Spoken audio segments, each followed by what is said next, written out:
ಕನ್ನಡ ಜಾಣಜಾಣಿಯರ ನಮಸ್ಕಾರ. ಎಲ್ಲ ಲಿಂಗಾಯತರಿಗೂ ಸಹ ಶರಣಾರ್ಥಿಗಳು.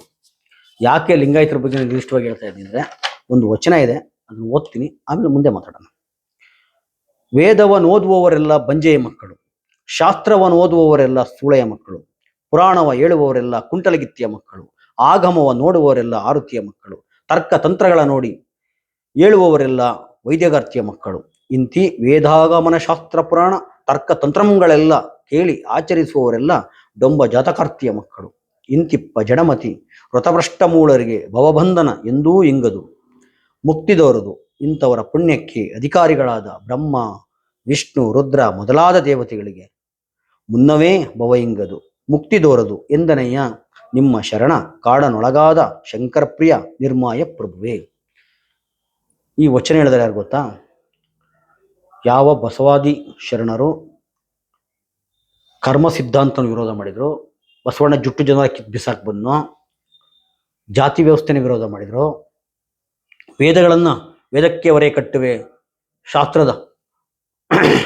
ಶಾಸ್ತ್ರಕ್ಕೆ ಮೂಗ ಕುಯ್ಯುವೆ ಅಂತ ಹೇಳಿದ್ನೋ, ವೇದ ಶಾಸ್ತ್ರ ಪುರಾಣಗಳನ್ನ ವಿರೋಧ ಮಾಡಿದ್ರು, ಕರ್ಮ ಸಿದ್ಧಾಂತ ವಿರೋಧ ಮಾಡಿದ್ನೋ ಅಂತ ಕರ್ಮ ಸಿದ್ಧಾಂತಿಗಳು, ಜಾತಿ ವ್ಯವಸ್ಥೆನ ಒಪ್ಪರು, ಈ ವೇದನೆ ಶ್ರೇಷ್ಠ ಅಂತ ಹೇಳೋರು, ಹರಿ ಸರ್ವೋತ್ತಮ ಅಂತ ಕರೆಯೋರು, ಇಂಥವರ ವೇದಿಕೆ ಮೇಲೆ ನಿಂತ್ಕೊಂಡು ಇಡೀ ಲಿಂಗಾಯತರನ್ನ, ಇಡೀ ಶರಣರನ್ನ, ಮಠಾಧಿಪತಿಗಳನ್ನೆಲ್ಲ ಸೂಳೆಯ ಮಕ್ಕಳು ಅಂತ ಬೈದಂಥ ಒಬ್ಬ ಅಯೋಗ್ಯ ಕನ್ನೇರಿ ಇದನ್ನಲ್ಲ. ಅವನು ಕನ್ನೇರಿ ಸ್ವಾಮಿ ಅಂತ ನಂಗೆ ಹೇಳಕ್ಕೆ ಇಷ್ಟ ಇಲ್ಲ, ಅವನೊಬ್ಬ ಕನ್ನೇರಿ. ಯಾಕೆ ಅಂದರೆ, ಈ ದೇಶದ ಘನತವೆತ್ತ ನ್ಯಾಯಾಲಯ ಹೇಳಿದೆ ನೀನು ಒಳ್ಳೆ ಪ್ರಜೆ ಅಲ್ಲ ಅಂತ. ನಮಗೆ ನಂಬಿಕೆ ಇರೋದು ಯಾವ ಪುರಾಣ ಶಾಸ್ತ್ರ ಮತ್ತೊಂದಲ್ಲ, ಈ ನೆಲದ ಕಾನೂನು ಮೇಲೆ. ಯಾಕಂದ್ರೆ ನಾವೆಲ್ಲ ರೂಪಿಸ್ಕೊಂಡಂಥ ಕಾನೂನು ಅಲ್ವಾ? ನಾವೇ ರೂಪಿಸ್ಕೊಂಡದ ಕಾನೂನಿಗೆ ನಾವೇ ಗೌರವ ಕೊಟ್ಟಿಲ್ಲ ಅಂದರೆ, ಈ ದೇಶದ ಕಾನೂನು ಹೇಳಿದೆ, ನ್ಯಾಯಾಲಯ ಹೇಳಿದೆ ನೀನು ಒಳ್ಳೆ ಪ್ರಜೆ ಅಲ್ಲ ಕಣಪ್ಪ. ಒಬ್ಬ ಸ್ವಾಮೀಜಿಗೆ ಹೇಳಿದ್ರಿ, ನೀನು ತುಂಬ ಕೆಟ್ಟವನು, ನೀನು ಒಂಥರ ಕಜ್ಜಿನ ಇದ್ದಂಗೆ, ನೀನು ಬರಬಾರ್ದಿಲ್ಲಿ ಅಂತ ನಿಷೇಧ ಇರುತ್ತೆ. ಅಂಥವನಿಗೆ ನಾನ್ಯಾಕೆ ಮರ್ಯಾದೆ ಕೊಡಬೇಕು? ಅಂಥವನು ಡಿ ಲಿಂಗಾಯತನ ಸೂಳೆ ಮಕ್ಕಳು ಅಂತ ಕರೆದಲ್ಲ, ಅವನ ಗುರುಗಳು ಇವರು ಕಾಡಸಿದ್ದೇಶ್ವರ ಸ್ವಾಮಿಗಳು. ಇದು ಒಂದು ವಚನ. ಇಂಥವು ನೀವು ಕಾಡಸಿದ್ದೇಶ್ವರ ಸ್ವಾಮಿಯವರ ವಚನಗಳನ್ನು ತಗೊಂಡು ನೋಡಿದ್ರೆ, ಇದಕ್ಕಿಂತ ಕಟುವಾದ ಶಬ್ದಗಳಿಂದ ವೈದಿಕರನ್ನ, ಶಾಸ್ತ್ರಗಳನ್ನ, ಪುರಾಣಗಳನ್ನ, ವೇದಗಳನ್ನ, ಕರ್ಮ ಸಿದ್ಧಾಂತ ಇಷ್ಟಪಡೋರನ್ನ ವಾಚಾಮಗೋಚರ ಜಾಡಿಸ್ತಾರೆ ಇವ್ರ ಗುರುಗಳು. ಆದರೆ ಇವನು ಬಂದು ಏನು ಮಾತಾಡ್ತಾವನೆ? ತಮ್ಮ ಗುರುಗೆ ಒಂದು ರೀತಿ ಸುಳ್ಳ ಮಗ ಅಂತ ಹೇಳ್ದಂಗೆ ಆಯ್ತು. ಅಂಥವ್ನು ಇನ್ನೂ ನೀವು ಪೀಠದಲ್ಲಿ ಬಿಡುವಂಗೆ ಕೂತಿದ್ದೀರಾ, ಇನ್ನೂ ಕೆಳಗಿಳಿಸೋಕ್ಕಾಗಲ್ಲ ಅಂದರೆ ಲಿಂಗಾಯತರುಗಳಿಗೆ ಏನಾಗಿದೆ? ಯಾವ ರಸ ಕುಡಿದಿದ್ರು ನೀವು? ಯಾವ ಮತ್ತು ಬಂದಿದೆ ನಿಮಗೆ? ನ್ಯಾಯಾಲಯ ಹೇಳಿದ್ದೀರಿ ಅವನು ಅಯೋಗ್ಯ ಅಂತ ಹೇಳ್ಬಿಟ್ಟು. ಯಾವ ಮತ್ತು ಕೊಡಿ? ಹೆಸರಿಗೆ ಏನು ಕರ್ನಾಟಕದ ಅತಿ ಹೆಚ್ಚು ದೊಡ್ಡ ಜನಸಂಖ್ಯೆ, ರಾಜಕೀಯ ಪ್ರಬಲವಾಗಿದ್ರ, ಏನು ಹೆಜ್ಜೆಜ್ಗೂ ಮಠಗಳು, ಒಬ್ಬೊಬ್ಬ ಮಠಾಧಿಪತಿಗಳು ಬಿಟ್ಟ ಅಂದರೆ ಎಂತೆಂಥ ವಚನಗಳು ಪುಂಗ್ತಾ ಇರ್ತಾರೆ. ಇನ್ನೇನು ಬಂತಲ್ಲ ಬಸವ ಜಯಂತಿ, ಆ ಬಸವ ಜಯಂತಿ ಒಂದು ತಮಾಷೆ ಇದೆ ನೋಡಿ. ಏನು ವಚನಗಳು ಆಡ್ತೀರಾ ನೆಕ್ಸ್ಟ್ ಇವಾಗ. ಆದರೆ ಹಳೆ ಮೈಸೂರು ಭಾಗದಲ್ಲಿ ಬಸವ ಜಯಂತಿ ಅಂದ್ರೆ ಏನು? ಎತ್ತಂತ ಪೂಜೆ ಮಾಡೋದು. ಈಗಲೂ ಈ ಕ್ಷಣಕ್ಕೂ ಸಹ 900 ವರ್ಷಗಳಿಂದನೇ ಬಸವಣ್ಣ ಇವತ್ತು ಅದ್ಭುತವಾದ ವಚನ ಕೊಟ್ಟ, ವೈಚಾರಿಕತೆ ಎಲ್ಲ ಹೇಳ್ದ. ಸರ್ಕಾರ ಎಲ್ಲ ಸರ್ಕಾರಿ ಇಲಾಖೆಯಲ್ಲಿ ಬಸವಣ್ಣನ ಫೋಟೋ ಹಾಕ್ಬೇಕು ಅಂತ ಮಾಡಿದೆ, ಸಾಂಸ್ಕೃತಿಕ ನಾಯಕ ಅಂತ ಮಾಡಿದೆ. ಇಷ್ಟೆಲ್ಲ ಆದರೂ ಸಹ ನೀವು ಬಸವಣ್ಣನ ಕರ್ನಾಟಕದ ಮನೆ ತಲುಪ್ಸೋಕ್ಕಾಗಿಲ್ಲ, ಫೇಲ್ ಆಗಿದ್ರ. ಇವತ್ತು ಸಹ ಬಸವ ಜಯಂತಿ ಅಂದರೆ ನಾವು ದನ ಹಿಡ್ಕ ಬಂದು ಪೂಜೆ ಮಾಡೋದಾಗಿದೆ. ಬೇಕಾದ್ರೆ ನೋಡಿ, ನೆಕ್ಸ್ಟ್ ಬಸವ ಜಯಂತಿ ಫೋಟೋ ಹಾಕಿ ಅಂತೇಳಿ ಎಲ್ಲರೂ ಹಾಕ್ತಾರೆ. ಇಷ್ಟೆಲ್ಲ ಸರ್ಕಾರ ಮತ್ತೊಂದು ಎಲ್ಲ ಅನುಕೂಲ ಮಾಡಿಕೊಟ್ರು, ಬಸವಣ್ಣ ಪ್ರಚಾರ ಮಾಡಕ್ಕೆ ನೋಡಿದ ಇನ್ಯಾವನ ಬಂದು ಈ ಥರ ಮಾತಾಡ್ತಾವನೆ ಅಂದರೆ, ಅವನ್ನ ತೆಳಗಿಳಿಸೋ ಯೋಗ್ಯತೆ ನಿಮಗಿಲ್ಲ ಅಂದರೆ ನಿಮ್ಮ ಬಗ್ಗೆ ಏನು ಅನಿಸುತ್ತೆ? ನಿಮಗೆ ಹೋಲಿಸಿದರೆ ಒಕ್ಕಲಿಗರಾದ ನಾವು 1000 ಪಾಲ್ ಮೇಲೂ. ಯಾಕೆ ಅಂದರೆ, ಕುವೆಂಪುನ ಯಾವ 2 ಹುಚ್ಚನಾಯಿಗಳು, ಆ ರೋಹಿತ್ ಚಕ್ರತೀರ್ಥನೂ ಅವನೇನು ಅಡ್ನಾಡಿ ಕಾರ್ಯಪ್ಪನೂ ಕುವೆಂಪುನ ಕೆಡ್ತಾ ಮಾತಾಡಕ್ಕೆ ಬಂದಾಗ ನಾನು ಅವತ್ತೊಂದು ಮಾತಾಡಿದ್ದೆ, ಒಕ್ಕಲಿಗರಿಗೆ ಬರೀ ಎಂಡ ಬಾಡ್ಬಿಟ್ರೆ ಬೇರೆ ಏನು ಬೇಡ ಅಂತ. ಇಲ್ಲ, ಅದನ್ನು ಮೀರಿ ಬಂದರು. ಹೆಂಗೆ ತಿರ್ಸ್ಕೊಟ್ರು ಅಂದರೆ, ಬಾಲ ಮುದ್ರಕೊಂಡು ಹೋಗ್ಬೇಕಾಯ್ತು ಅವರು. ಆ ಇಬ್ಬರು ಕಚಡಗಳು ಬಾಲ ಮುದ್ರಕೊಡೋಂಗಾಯ್ತು. ಆ ಅಡ್ನಾಡಿ ಕಾರ್ಯಪ್ಪ ಮಾತ್ರ ಉರಿಗೋಡ ನಂಜೇಗೌಡ ಅಂತ ಮಾಡಿ, ಅಂದರೆ ಬ್ರಿಟಿಷರ ಜೊತೆ ಸೇರಿ ಟಿಪ್ಪುನ್ ಕೊಂದ್ರು ಒಕ್ಕಲಿಗರು, ಅಂದರೆ ದೇಶದ್ರೋಹಿಗಳು ಅಂತೇಳಿ ಬಿಂಸಕ್ಕೆ ಹೋದ್ನಲ್ಲ, ನೋಡ್ಕೊಂಡು ಕೊಡೋದಕ್ಕೆ ಹೋದ್ರು ಅಲ್ಲಿ ಲೋಫರ್ಗಳು. ನಿಮ್ಗಿಂತ ನಾವು 1000 ಪಾಲ್ ಮೇಲೂ. ನಿಮಗೇನಾಗಿದೆ? ಏನು ದಾಡಿ ಬಂದಿರೋದು? ಇಷ್ಟೇ ಅಲ್ಲ, ಬರೀ ಇಷ್ಟಕ್ಕೆ ಮಾತ್ರ ನಾನು ಹೇಳ್ತಾ ಇಲ್ಲ, ಇನ್ನೂ ಏನೇನೆಲ್ಲ ಆಗಿದೆ ನೋಡಿ. ನಿಮ್ಗೆ ಗೊತ್ತಿದೆಯೋ ಗೊತ್ತಿಲ್ವೋ, ನೀವು ಮಲಗಿದಿರೋ, ಅಟ್ಲೀಸ್ಟ್ ಬಾಡ್ ತಿಂದ್ರಿ ರೀ. ಧನಂಜಯ ಈ ಥರ ಸಾರ್ವಜನಿಕ ಬಾಡ್ ತಿನ್ನಿ, ಕದ್ದು ಮುಚ್ಚಿ ತಿಂತಾರೆ ಕೆಲವರು. ಸ್ವಂತ ಸಿಟ್ಟಾರ ಬರುತ್ತೆ ನಿಮ್ಗೆ ನೋಡೋಣ. ಬಾಡಿಗೆ ತಿಂದರೆ ಸ್ವಂತ ಸಿಟ್ಟಾರ ಬರುತ್ತೆ ನೋಡೋಣ. ನೋಡಿ, ತುಮಕೂರು ಜಿಲ್ಲೆಯಲ್ಲಿ ಚಿಕ್ಕನಾಯಕನಹಳ್ಳಿಲಿ ಒಂದು ಏನದು ಅಣೆಹಟ್ಟಿ ಗ್ರಾಮ ಅಂತ ಒಂದು ಶಿವನ ದೇವಸ್ಥಾನ ಕಟ್ಟಿದ್ದಾರೆ. ಅದಕ್ಕೆ ಫಂಡ್ ಯಾರು ಮಾಡಿದ್ರು ಕೇಳ್ಕೊಳ್ಳಿ, ಗೊತ್ತಿದೆ ಅಂತ ಹೇಳ್ಬಿಟ್ಟು. ಯಾಕೋಸ್ಕರ ಮಾಡಿದ್ರು ಅದನ್ನ, ಯಾವ ಉದ್ದೇಶಕ್ಕೆ ಮಾಡಿದ್ರು, ಏನು ಮಾಡ್ತಾವ್ರೆ ಅಂತ ಹೇಳ್ಬಿಟ್ಟು ಇಡೀ ಕರ್ನಾಟಕ ಎಲ್ಲ ಕಡೆ ಸ್ಟಾರ್ಟ್ ಆಗುತ್ತೆ. ಇನ್ಮೇಲೆ ಅದು ಎಲ್ಲ ಕಡೆ ಸ್ಟಾರ್ಟ್ ಆಗುತ್ತೆ. ಏನಂದ್ರೆ ಎಲ್ಲ ಲಿಂಗಾಯತರ ಶಿವದಾರವನ್ನ ಕಿತ್ತು ಬಿಸಾಕಕ್ಕೆ. ನಮ್ಮ ಹತ್ರ ಕಿತ್ಕೊಳಕ್ ನಾವೇನು ಉಡ್ದಾರ ಬಿಟ್ಟೇನೂ ಇಲ್ಲ, ಒಕ್ಕಲಿಗರು ಯಾವ್ದಾರನೂ ಹಾಕೋಣಲ್ಲ, ನಮ್ದೇನೆಲ್ಲ ಕಿತ್ಕೊಳಕ್ಕಿರಲಿ. ಲಿಂಗಾಯತರ ಶಿವದಾರ ಶಿವಲಿಂಗವನ್ನು ಕಿತ್ತು ಬಿಸಾಕುವ ಹುನ್ನಾರ ನಡೀತಾ ಇದೆ. ಅದಕ್ಕೆ ಮೊದಲೇ ಹೆಜ್ಜೆಯಾಗಿ ಇಲ್ಲಿ ಅಣೆಹಟ್ಟಿ ಗ್ರಾಮದಲ್ಲಿ ಶಿವನ ದೇವಸ್ಥಾನ ಕಟ್ಟಿದ್ದಾರೆ. ಅಲ್ಲಿ ಒಂದಷ್ಟು ಶರಣರ ವಿಗ್ರಹಗಳಿದಾವೆ. ಶರಣರ ವಿಗ್ರಹಗಳಿಗೆ ಹಾಕಿರೋದು ಜನಿವಾರ ಹಾಕಿದ್ದಾರೆ. ಅಲ್ಲಿ ನಿಮ್ಮ ಶಿವದಾರವನ್ನು ಕಿತ್ತು ಬಿಸಾಕಿದ್ದಾರೆ. ಅಂದ್ರೆ ಶಿವದಾರವನ್ನು ನುಂಗ್ತು ಜನಿವಾರ.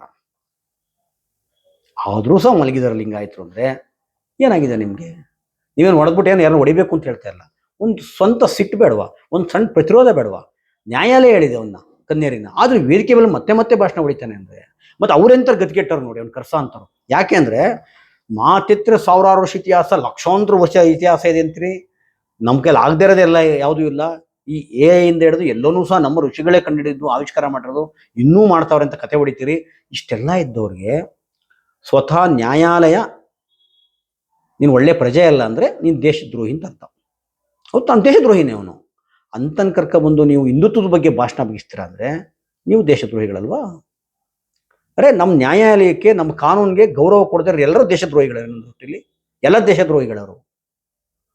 ಅಷ್ಟೊಂದು ಬರ ಬಂದ್ಬಿಡ್ತಾ ಹಿಂದೂ ಧರ್ಮಕ್ಕೆ? ಅಷ್ಟೊಂದು ಗದಿಗೆಟ್ಟು ಹೋಗ್ಬಿಟ್ರ ನೀವೆಲ್ಲ? ಹಾಯ್ಯ, ಇರ್ಲಿ.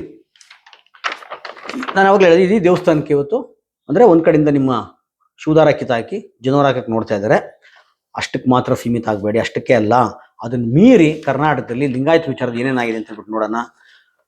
ನಾವು ಅನ್ಕೊಂಡಿದ್ವಿ ಬಸವಣ್ಣ ಕವಿ ಅಂದ್ರೆ 12ನೇ ಶತಮಾನದಲ್ಲಿ ವಚನಗಳನ್ನ ಕೊಟ್ಟ. ಇವತ್ತಿಗೂ ಎಷ್ಟೋ ಜನ ಗದ್ಯ ಬರೀತಾರೆ, ತುಂಬಾ ಕೆಡ್ದ ಬರೀತಾರೆ. ಆದ್ರೆ 12ನೇ ಶತಮಾನದಲ್ಲಿ ಬಸವಣ್ಣ ಎಷ್ಟು ಸುಲಲಿತವಾಗಿ ಜನಸಾಮಾನ್ಯರ ನುಡಿಗಟ್ಟಲ್ಲಿ ಬಸವಣ್ಣ ಬರೆದ ಇವತ್ತಿಗೂ ಅರ್ಥ ಆಗುತ್ತೆ ಅಂತ ಅನ್ಕೊಂಡಿದ್ವಿ. ಆದರೆ ಇಲ್ಲೊಬ್ರು ಮಹಾನ್ ವಿದ್ವಾಂಸರು ಸಂಶೋಧನೆ ಮಾಡಿ ಹೇಳ್ತಾವ್ರೆ, ಬಸವಣ್ಣ ಕೃತಿಚೌರ್ಯ ಮಾಡ್ದ, ಅಥವಾ ಬರೀ ಅನುವಾದಕ ಅಷ್ಟೇ. ಕೃತಿಚೌರ್ಯ ಅನ್ನೋದಕ್ಕಿಂತ ಅನುವಾದಕ. ಸಂಸ್ಕೃತದಲ್ಲಿ ಇರ್ತಕ್ಕಂಥದನ್ನ, ವೇದಗಳಲ್ಲಿರೋದನ್ನ, ಗೀತೆಯಲ್ಲಿರೋದನ್ನ ಅದನ್ನ ಅನುವಾದ ಮಾಡಿದ್ದಾನೆ, ಅವನು ಸ್ವಂತ ಬರ್ದಿಲ್ಲ. ಮತ್ತಿನ್ನೇನು ಹೇಳಿದ್ದಾನೆ ಅಂತೇಳಿ ಅಪಹಾಸ್ಯ ಮಾಡ್ತಾರೆ. ಯಾರು ಅಂದ್ರೆ ಉಡುಪಿಯ ಮಾಧ್ವ ಸಂವಿಧಾನದವರೊಬ್ರು. ಮಾಧ್ವ ಸಂವಿಧಾನದ ಒಬ್ಬ ಯತಿ. ಅವತ್ತು ಅವ್ರೇನೋ ಅವ್ರ ಮನೆಯಲ್ಲೋ ಅವ್ರ ಹಟ್ಟಿಲೋ ಎಲ್ಲ ಮಾಡ್ಕೊಂಡ್ರೆ ಗೊತ್ತಾಗಲ್ಲ ಅನ್ಬೋಯಿತ್ತು. ಆದ್ರೆ ಸಾರ್ವಜನಿಕವಾಗಿ ಆ ವೇದಿಕೆಯಲ್ಲಿ ಇದ್ದಂಥ ಮಹಾನ್ ಭಾವರು ಯಾರು ಗೊತ್ತಾ? ಇವತ್ತು ಬಸವಣ್ಣನ ಹೆಸರಲ್ಲಿ ಲಕ್ಷ ಲಕ್ಷ ದುಡ್ಡು ತಗೋತಾರರು, ಎಲ್ಲ ಭೋಗಗಳನ್ನ ಅನುಭವಿಸ್ತಿರ್ತಕ್ಕಂತಹ ಬಸವಣ್ಣ ಹೆಸರು ಸಂಸ್ಥೆ ಕಟ್ಕೊಂಡು ಇವತ್ತು ಗೂಟ ಹೊಡ್ಕೊಂಡು ಕೂತಿರುವ ಸುಮಾರು 150 ವರ್ಷದ ಅರವಿಂದ ಜತ್ತಿ ಅನ್ನೋ ವಯೋವೃದ್ಧ ಒಬ್ಬ ಅರವಿಂದ್ ಜತ್ತಿನವರು ಆ ವೇದಿಕೆ ಮೇಲೆ ಕುಂತಿರ್ತಾರೆ. ವಿರೋಧ ಮಾಡ್ಬೇಕಾಯ್ತು. ರೀ ಏನ್ರಿ ಹೇಳ್ತೀರಾ?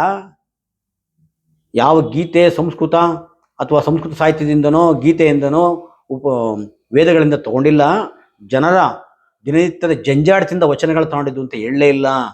ಇನ್ನು ಚಪ್ಪಳ ಹೊಡಿತಾವ್ರೆ. ಆ ಮಾಧ್ವ ಸಂವಿಧಾನದ ಹೇಳೋರ್ಗೆ ಇವರು ಚಪ್ಪಳ ಹೊಡಿತಾವ್ರೆ. ಆತನು ಇನ್ನೂ ಇವತ್ತು ಅಧಿಕಾರದಲ್ಲಿ ಕೂತಿದ್ದಾನೆ. ಬಸವಣ್ಣ ಹೆಸರಲ್ಲಿ ಅವರು ಲಕ್ಷ ಲಕ್ಷ ದುಡ್ಡು ತಗೊಂಡು ಅನುಭವಿಸ್ತಾ ಇದ್ದಾರೆ. ಇವಾಗ ಏನಾಗಿದೆ ಲಿಂಗಾಯತರಿಗೆ? ಹಿಂದೆ ಒಬ್ಬ ಹರಳೇಕಾಯಿ ಪಂಡಿತ ಇದ್ರು, ಬನ್ನಂಜೆ ಗೋವಿಂದಾಚಾರಿ ಅಂತ. ಅವ್ರ ಮಗಳೊಬ್ರು ವೀಣಾ ಬನ್ನಂಜೆ ಅಂತ. ಅವರು ಒಂದು ವಿಡಿಯೋ ಮಾಡ್ತಾರೆ, 12ನೇ ಶತಮಾನದಲ್ಲಿ ಅನುಭವ ಮಂಟಪನೇ ಇರಲಿಲ್ಲ ಅಂತ ಹೇಳಿ. ಅವಾಗ ಒಂಚೂರು ಪ್ರತಿರೋಧ ಬಂತು. ನೀವು ಮಾತ್ರ ಅಲ್ಲ, ನಾವು ಜಾಡಿಸಿದ್ವಿ ಸರಿಯಾಗಿ, ನಮ್ಮ ಹತ್ರ ಎಲ್ಲ ಸರಿಯಾಗಿ ಜಾಡಿಸೋ ಹೊತ್ತಿಗೆ ಅಮ್ಮವರು ಅದನ್ನ ಡಿಲೇಟ್ ಮಾಡಿದ್ರು. ಕೊನೆಗೆ ಅವರ ಸತ್ಯಕಾಮರ ಜೊತೆನ ಪ್ರಯೋಗಗಳೇ ಚೆನ್ನಾಗಿತ್ತು ಅಂತೇಳಿ ಅದನ್ನೇ ನೆನೆಸ್ಕೊಂಡು ಆರಾಮಾಗಿ ಅವರು ಅಂತೇಳಿಲ್ಲ. ಮತ್ತು ಇನ್ನು ಈ ಲಿಂಗಾಯತ ಸ್ವಾಮಿಗಳು ತಗೊಳ್ಳಿ, ವಶಿ ಮಠಗಳಿದಾವೇನ್ರಿ, ವಶಿ ಸ್ವಾಮಿಗಳಿದಾರೇನ್ರಿ? ಇವರಂತೂ ಯಾರು ಸುತ್ತೂರಂತೂ ಕೇಳಂಗಿಲ್ಲ. ಬಿಸ್ನೆಸ್ ಮ್ಯಾನ್ ಅವರು, ಲಕ್ಷಾಂತರ ಕೋಟಿ ಬಿಸ್ನೆಸ್ ಮಾಡ್ಕೊಂಡು MNC ಕಂಪ್ನಿ ತರ ನಡೆಸ್ತಾವ್ರೆ. ಬರೀ ಏನಕ್ಕೂ ಉಸಿರು ಬಿಡಲ್ಲ ಅವರು. ಆಮೇಲೆ ಸಿರಿಗೆರೆ ತರಳಬಾಳು ಹುಣ್ಣಿಮೆ ದೀಪೋತ್ಸವ ಭಾಳ ಜೋರು ನಡೆಯುತ್ತಲ್ಲ, ಅವ್ರೊಂಥರ ದೇವೇಂದ್ರ ಅನ್ಕೊಂಬಿಟ್ರೆ ಒಡ್ಡೋಲ್ಗ ನಡೆಯುತ್ತೆ ಈ ಕಡೆ ಆ ವೈಭವದಲ್ಲಿ ಅವ್ರು ಇರ್ತಾರೆ.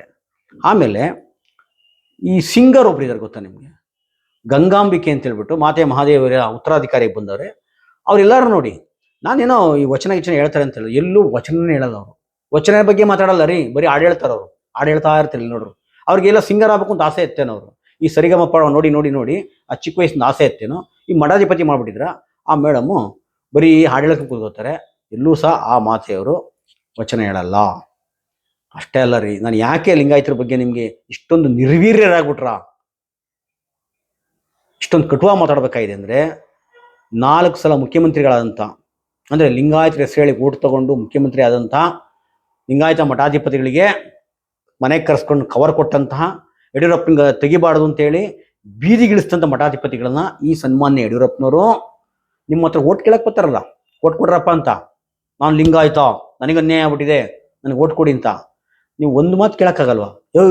ನೀನು ಹಣೆಯಲ್ಲಿ ಹಾಕ್ಕೊಂಡಿದ್ಯಲ್ಲ ಕುಂಕುಮ ಅಳ್ಸಾಕಿ ವಿಭೂತಿ ಬಳ್ಕೊಂಬರ ಅಂತೇಳಿ ಒಂದು ಮಾತು ಹೇಳೋಕ್ಕಾಗಲ್ವೇನ್ರ ನೀವು?